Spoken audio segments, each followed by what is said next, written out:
Welcome back to One-on-One, New York's longest running sports call-in show here on 90.7 FM. I'm Chris Hennessy, Mike Messina, tapping in for the boys. And now we have a very special guest, Liz Loza, part of Yahoo Sports Fantasy Football Live Show and co-host of Ekeler's Edge with Los Angeles Chargers running back and fantasy superstar, Austin Ekeler. Liz, thank you so much for joining us. How are you today? I am great. I'm probably not as good as Austin after his 2-touchdown performance on Monday night, but I'm still pretty good. Excited to talk to him this week for Ekeler's Edge. Yeah, that's exciting stuff. So how do you get involved with a professional football player on a podcast like that, and kind of what is your podcast bringing in terms of maybe a fantasy perspective or just a life in the pros perspective?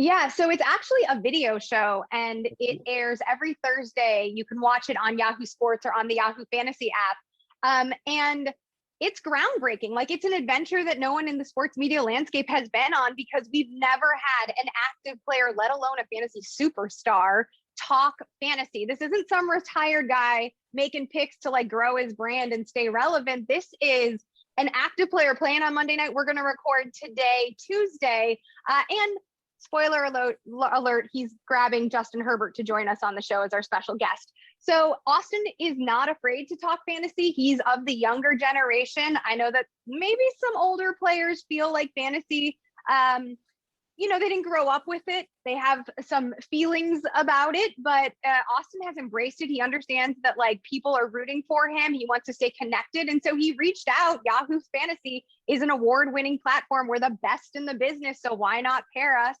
And we give fantasy analysis every single week. And we have guests on. Last week we had Rainn Wilson on. And you know something special, by the way, when guests are coming on with nothing to promote, just because they're so passionate about fantasy, about the player, and about our analysis. That's awesome, Liz. I listened to the last show. It was actually very entertaining and very informative. But you mentioned the fantasy analysis. I guess we'll get right into it. Is there a certain player who has surprised you most for week 4 with their fantasy contributions to this point? Oh, surprised me. I mean, I will say that it wasn't so much of a surprise, but a confirmation to see Michael Carter lead the backfield for the Jets. He actually led my sleepers piece on Yahoo Fantasy heading into week 4. Tevin Coleman did get hot a little bit towards the end. He was a non-factor because of illness. And even with Coleman's like rapport with LaFleur, you're still seeing, and his history, obviously, with LaFleur, you're still seeing Carter, the rookie, climb to the top of the depth chart. I loved what he did at North Carolina. And even though the Jets might not always be in a game script that allows for Carter to put up the yards and production, I think that he's going to continue to heat up as the season does, and as Zach Wilson continues to like settle down and feel himself a little bit better. That's good stuff for me, the Jets fan, because I have liked watching Michael Carter, and he's available in my league, so I'm processing. But with the McCaffrey injury, I gotta find somebody. You mentioned the Jets and the Giants, and the number one receivers for both teams are available on a lot of waiver wires. When you look at Corey Davis for the Jets, who had a big day, and Kenny Golladay for the Giants, where that offense looks like it's starting to click. Given the choice of those two players, which way would you go in terms of a pickup for not only week 5, but for the rest of the regular season? Well, I'm not sure Kenny Golladay is the wide receiver one in actuality. I mean, certainly in terms of paycheck, what a way to cash in free agency. But that hip issue, I write a series called Rest versus Rust for Yahoo Fantasy, and that hip issue is going to continue to be an issue for Kenny. They're managing it quite well, but they're only doing that because Sterling Shepard, who I believe to be the true number one. I mean, 16 receptions over the first 2 weeks of the season. He went out with a hamstring injury, obviously, and so did Darius Slayton. And I think that's why Golladay is being elevated right now, but I don't trust him to stay healthy. Corey Davis is the bona fide, no questions asked, number one receiver for Zach Wilson. The chemistry has been awesome. We like seeing the revenge game that Davis had against Tennessee in week 4, but I also feel like in terms of pure volume, we know that the Jets are probably going to be chasing points, and Corey Davis is the number one option. Yeah, you mentioned Kenny Golladay not being that number one option. We all know that Sterling Shepard and Darius Slayton went out with hamstring injuries, like you mentioned. Is there anyone else on that Giants offense who you would suggest maybe picking up at a waiver wire, maybe Daniel Jones as a backup quarterback? I mean, do you have anyone in mind? Well, I don't mind Daniel Jones's mobility, and obviously, like over the first 2-3 weeks of the season, he was just rushing out of his mind. But I think as Saquon Barkley returns to form, and we saw hits of it against that Atlanta game, and then last week he looked like vintage Saquon. I think as Barkley returns to form, you're probably going to see Jones run a little bit less, but I would keep an eye on Kadarius Toney at least while Sterling Shepard is out. Now, Sterling Shepard, like I mentioned, he was actually a guest on week 3's episode of Ekeler's Edge, and he has been having a bit of a renaissance now that he's been placed back in the slot. But while he's dealing with a hamstring injury, Toney has obviously had an elevated role, and I think Kadarius Toney is like Deebo Samuel light. I really liked him out of Florida. He was my 5th ranked wide receiver heading into the NFL draft before he was placed in New York. So I'd keep an eye on him, and I wouldn't mind a flyer because, again, I think as he feels himself, he gets a little bit more experience, more reps. He's also going to continue to produce. And, after the catch, a 40-yard run, would you be surprised? Probably not. Yeah, Giants fans and fantasy owners alike certainly hoping that big play against the Saints pulls, I believe his rap name is Young Joka, out of his slump.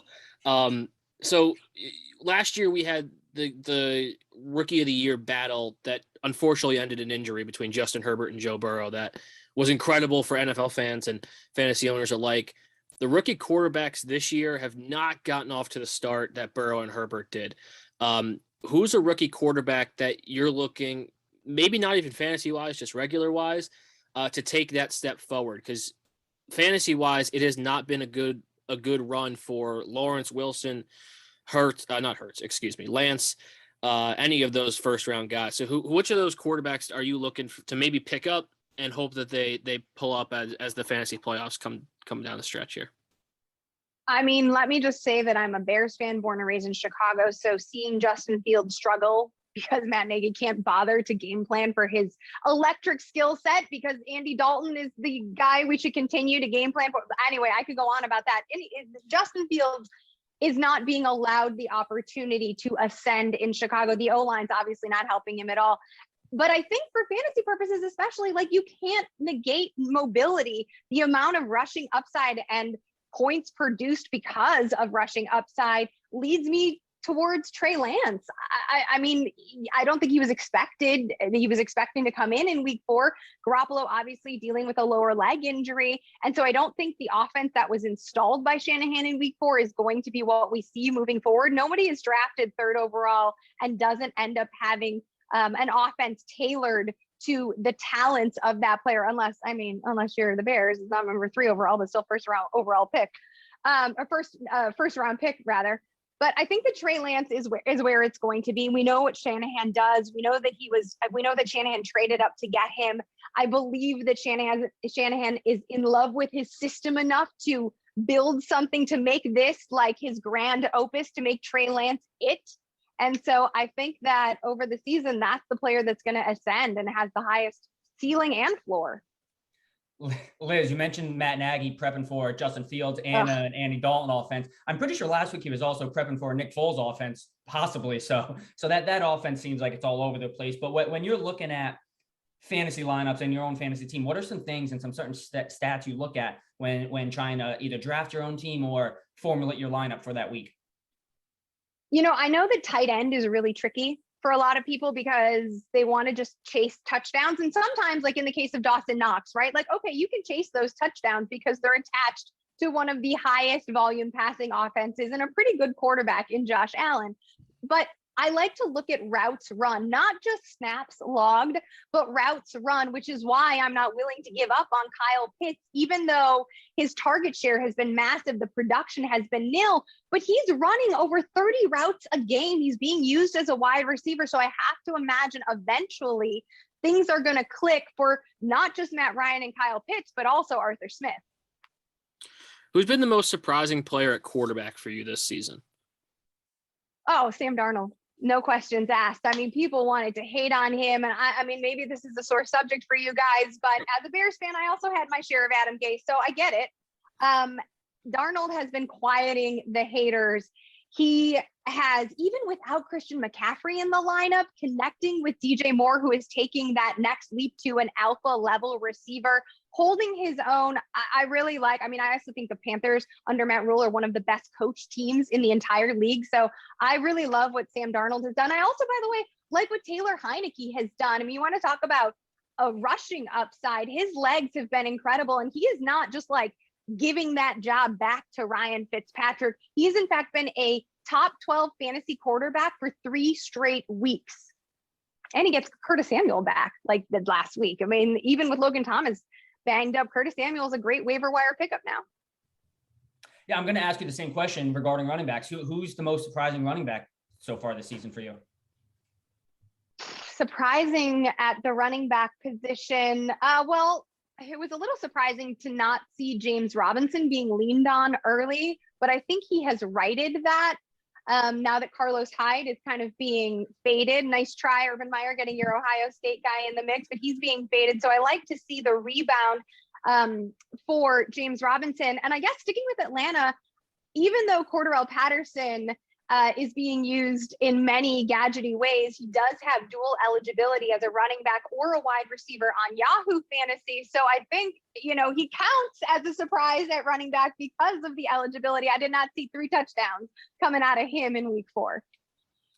You mentioned your Bears fandom, and as a Jets fan, I reconcile with the horror that is Adam Gase and everything terrible about being a fan of a terrible football team. But David Montgomery injured this week. It looks like he's going to be out for a little bit.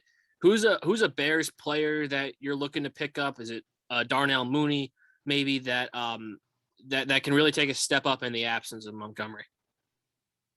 I think it's Damian Williams, honestly, the backup running back. He had a good showing in week 4, and clearly the offense is going to be run heavy. I like what Mooney did. I have a fantasy team named To the Mooney, by the way.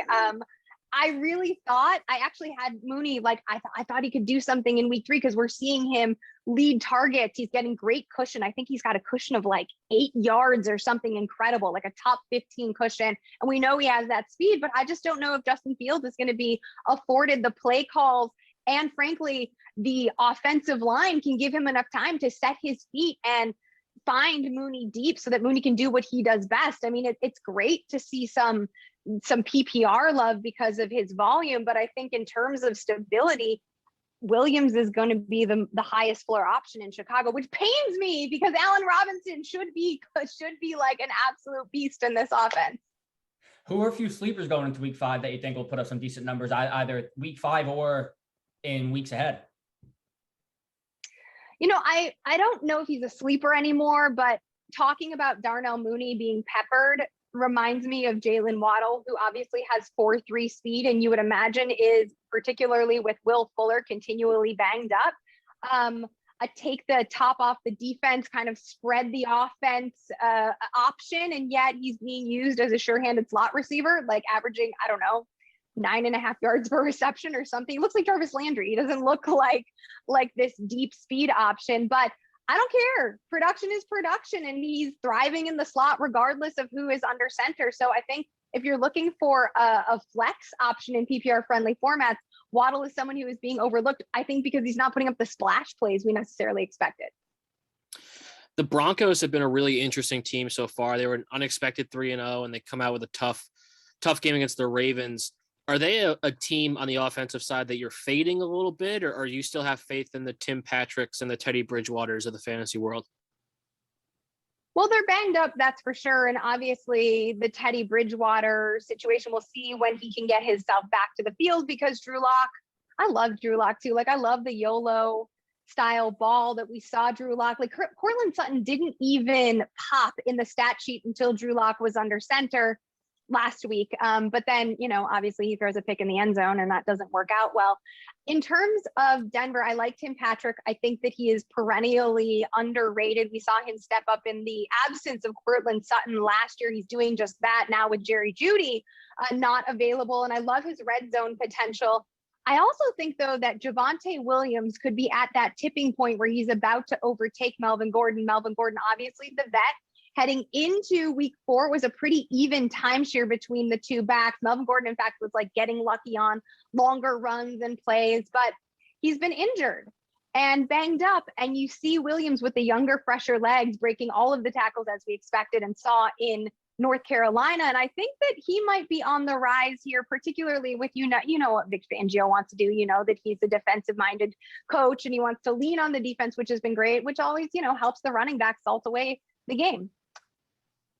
Liz, what's one team in the NFL in general that has surprised you most this season? And what's a team that really has not lived up to their hype or expectation going into week 1? How about one in the same? I feel like the Washington football team's defense has not lived up to expectation. I mean, we expected this defense to be like a top 3 ranked unit. And even against Atlanta, they fell a little bit flat. So that's concerning. But on the offensive side of things, I mentioned Taylor Heineke. Like, I love what he's doing. And I don't mean to just like beat this drum, but you've got JD McKissick, who's been a decent flex 2 of the last 3 weeks. And you've got Antonio Gibson, Curtis Samuel, Terry McLaurin. Like, I think that team has been the biggest surprise because the defense hasn't excelled and the offense has. Liz, this will be the last one. We got to get you out of here. On your personal team, who's been your fantasy sweetheart this year? Who's been just when they come up on red zone, you're like, oh, again, I love this guy. For me personally, I'll go first. It's been Darren Waller. Like, he scored that touchdown last night, and I got right back into the game. I unfortunately lost. I'm 1-3. I'm really terrible, but it was huge. I'm a huge Darren Waller fan now because of fantasy football. Yeah, he's been great. I mean, he's being used as a receiver and he is logging so many targets, played like an absolute dog trying to lead his team in that primetime game that we mentioned earlier. I think on my personal team, like I have a good amount of Dak Prescott. I knew that his top of the season schedule was pretty tough. It has been interesting to see Dallas lean on the run over the past few weeks, but Prescott has remained really, really efficient. I mean, he didn't throw a bunch in week 4, but he did manage 4 touchdowns. So you don't hate that, even though people who have like CeeDee Lamb or Amari Cooper are a little bit tilted because Dalton Schultz has the same number of receptions as Lamb. But I think, you know, Prescott is someone I'm always excited to see in my lineup. And Austin Ekeler, obviously, I'd be remiss if I didn't mention him again. And then at tight end, you know, things move around a lot. I'm not afraid to utilize Jared Cook because of the offense he's tied to. He's not going to score a touchdown every week, but I think, again, at a really volatile position, he's a person that's always going to be in that like top 14 consideration because he's tied to Justin Herbert. Liz, we really appreciate the time. Thanks for joining us today, and good luck in week 5. Thank you so much, guys. It was a pleasure being here.